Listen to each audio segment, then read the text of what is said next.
December 1957, the U.S. destroyer USS Manley was slammed by massive seas north of the Azores. Winds topped 80 knots, waves broke across the deck, and 2 sailors were lost, yet the ship survived. That wasn't always the case. 13 years earlier, during Typhoon Cobra, 3 U.S. destroyers, Hull, Spence, and Monaghan, capsized and sank, killing nearly 800 sailors in one of the worst losses in destroyer history. Larger ships, including aircraft carriers, survived the same storm. So why did destroyers fail where others endured? The answer lies in ship design, split-second decisions, and destroyer crews trained to fight the ocean itself. USS Manley broadsided by a massive wave. On December 12, 1957, the U.S. Navy destroyer, USS Manley, was operating in the eastern Atlantic Ocean after being diverted through heavy seas toward the Azores to assist in the search for a downed aircraft. The Forrest Sherman-class destroyer had already been wrestling with adverse conditions, strong northwesterly winds gusting up to 80 knots in mountainous seas, when, without warning, a tremendous wave struck her broadside. The impact was violent. A large section of the ship's galley, radio room, and radar spaces was stove in by the force of water, sweeping across the deck, and seawater flooded into the important compartments. 2 crew members were killed and several others were injured during the event, showing the danger that nature's fury can pose, even to a well-built destroyer at sea. Despite the shock and damage, Manley's crew quickly moved into action. Trained in damage control and emergency response, sailors worked to contain flooding, secure compromised compartments, and keep the important systems functioning as the ship continued to pitch through high waves. Maintaining propulsion and steering was important. By holding a course towards safer waters, the bridge team used every bit of seamanship skill available to stabilize the destroyer through the rough seas. After battling through the night, Manley reached Lisbon, Portugal on the evening of 13th of December. There, her injured crew received medical attention and the emergency repairs began. The ship later moved to Gibraltar for structural repairs before returning to the United States, and eventually undergoing permanent restoration. The USS Manley incident shows how quick-witted the destroyer crews are, but it also shows one of the reasons why they handle massive waves, which is the robust ship design. Robust ship design and seakeeping. When the USS Manley was struck broadside by a massive wave in the eastern Atlantic on the 12th of December 1957, the ferocity of the sea could have cost her captain and crew their ship. Instead, although the wave caused serious flooding and damage to the galley, radio, and radar spaces, the destroyer's hull and overall structure remained intact, long enough for the crew to bring her safely to port. That reveals a vital truth about U.S. Navy destroyers. Their robust ship design and seakeeping ability are foundational to survival in the world's fiercest seas. The Manley was a Forrest Sherman-class destroyer, a post-World War II design that balanced speed, armament, and open ocean capability. Built with a strong, welded steel hull and a hull tuned for stability and seaworthiness, these ships were intended to withstand the dynamic forces encountered in high sea states. No ship is immune to the full power of nature, but the underlying strength and buoyancy designed into Manley meant she could endure severe impact without breaking apart, and could continue under her own power towards safety. More modern destroyer classes have continued this focus on structural resilience and seakeeping performance. For instance, the Arleigh Burke class uses a wide, flaring bow and an all-steel hull to improve stability and reduce unnecessary motions in rough seas. This gives the crew steadier control and reduces the chances of dangerous rolls or excessive pitching in heavy weather. The hull form, structural strength, and buoyancy are reasons why U.S. Navy destroyers can survive massive waves and maintain mission capability, even with rough seas. But if destroyer hulls like those of the Forrest Sherman class can take a blow as brutal as the one USS Manley survived and still keep going, what about a radically new design that transforms how a ship meets the sea? The U.S. Navy's Zumwalt was built with an unconventional tumble-home hull and advanced systems that challenged decades-old assumptions about how a destroyer should ride in heavy weather. How did they prove it? The Navy deliberately sailed the Zumwalt destroyer into storms with waves as high as 20 feet as part of her rough water trials. USS Zumwalt Rough Water Sea Trials. The USS Zumwalt DDG-1000, the U.S. Navy's futuristic stealth destroyer, faced a revealing test against the raw power of the ocean itself during its rough water sea trials.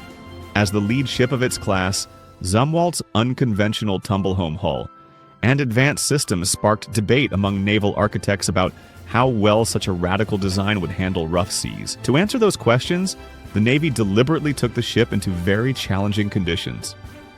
During these trials, conducted as part of the Navy's Performance and Special Trials program, Zumwalt was sailed into Sea State 6 conditions. This is a technical classification that means waves between 13 and 20 feet high.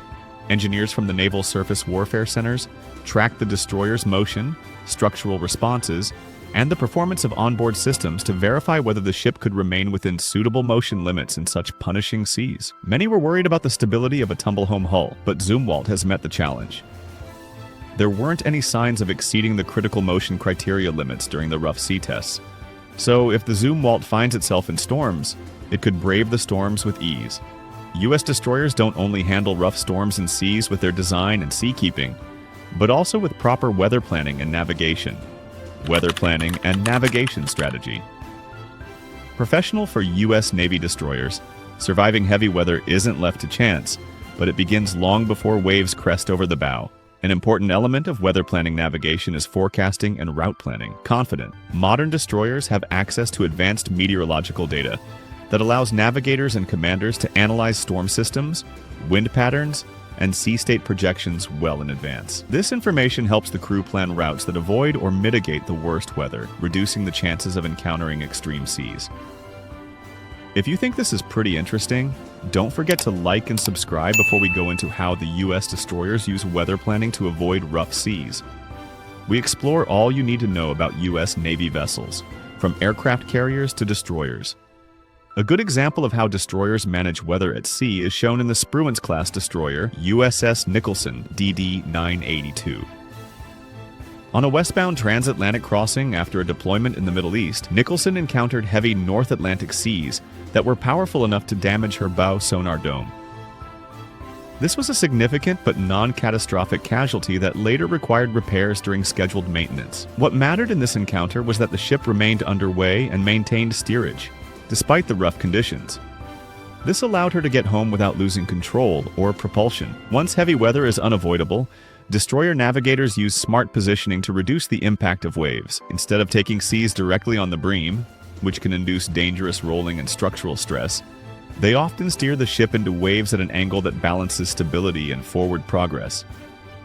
It's also important for the crew members on the destroyer to maintain propulsion. If the ship loses power or steering in a storm, they become vulnerable to broaching or capsizing.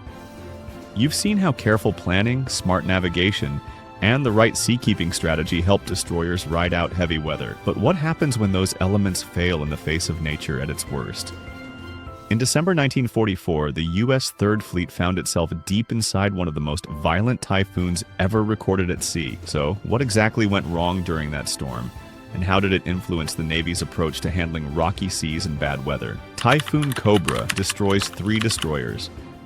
On 17th to 18th of December 1944, the U.S. Navy's Third Fleet under Admiral William Bull Halsey sailed directly into one of the most violent tropical cyclones of the Pacific War. This was a storm that would come to be known as Typhoon Cobra. At the time, the fleet was operating about 300 miles east of Luzon in the Philippine Sea, when rapidly deteriorating weather conditions brought winds exceeding 100 knots and waves towering over 70 feet across the carrier task force. Information about the typhoon's location and projected path was incomplete and conflicting. Navy weather forecasts underestimated the storm's strength and position, and even if the Army Air Force reconnaissance flights detected the growing cyclone, they didn't relay it to the fleet effectively.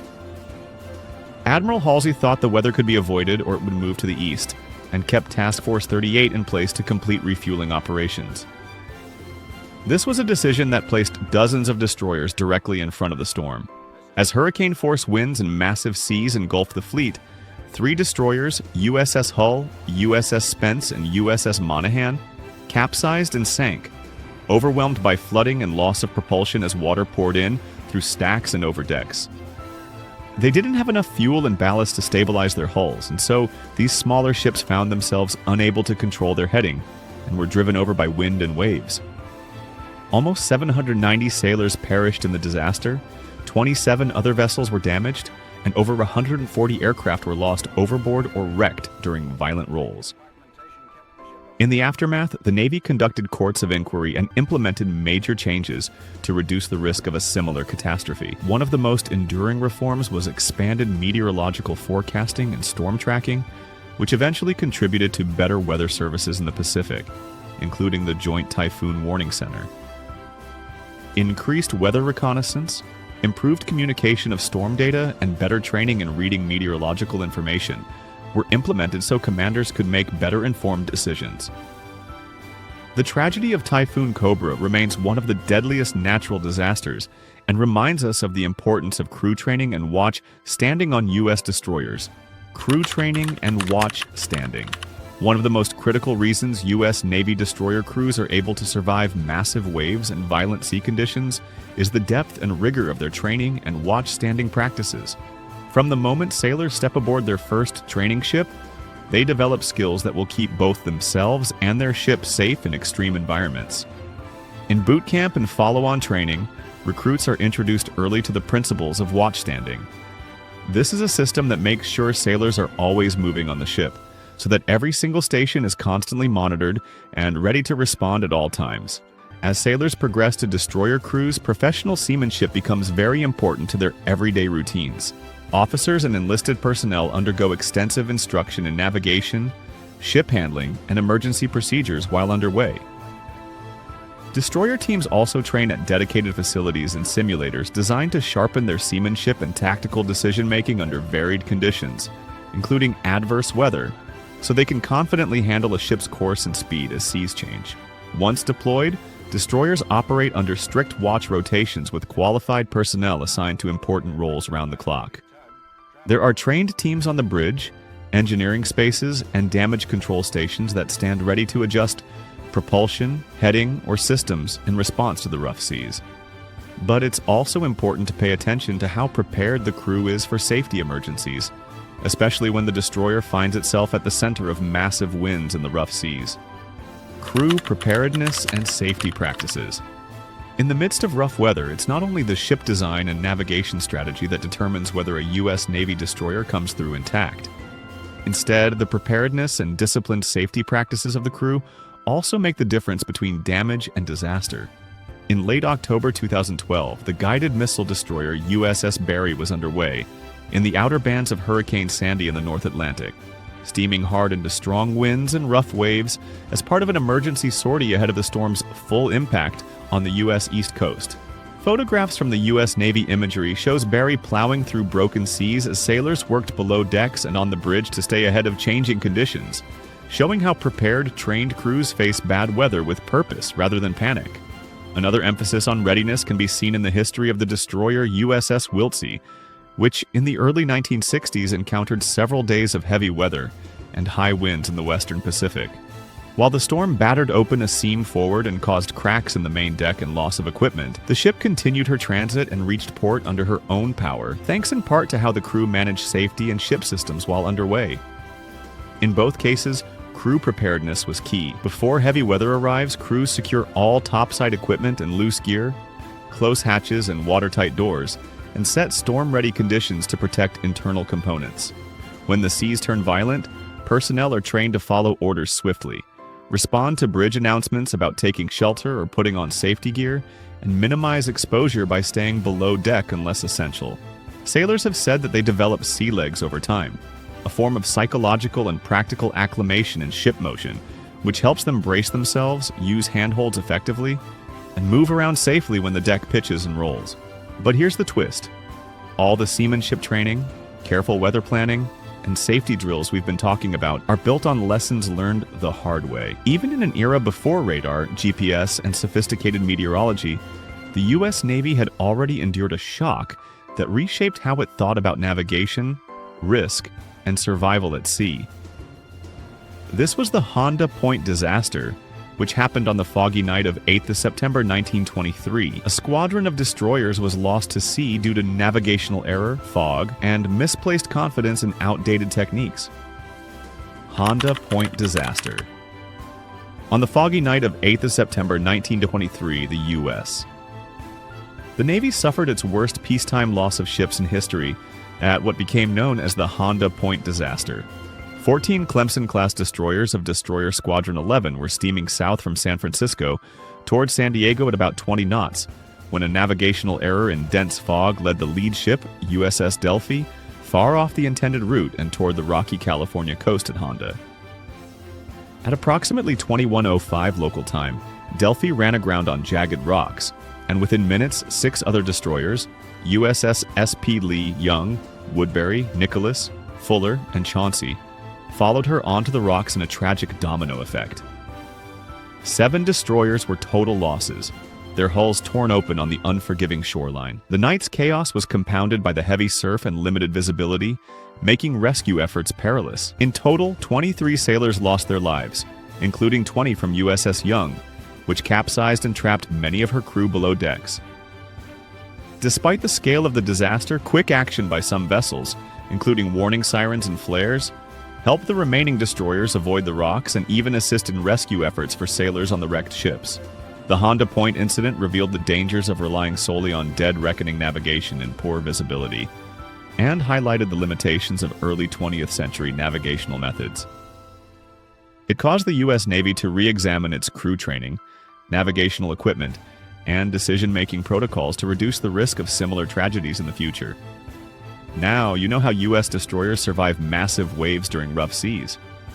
With proper preparedness, weather planning, and the ship's robust hull, sailors on a destroyer can handle storms. What do you think is the toughest part of driving a destroyer through storms? Let's know your thoughts in the comments. Don't forget to like and subscribe for more insights into the U.S. Navy and how it works.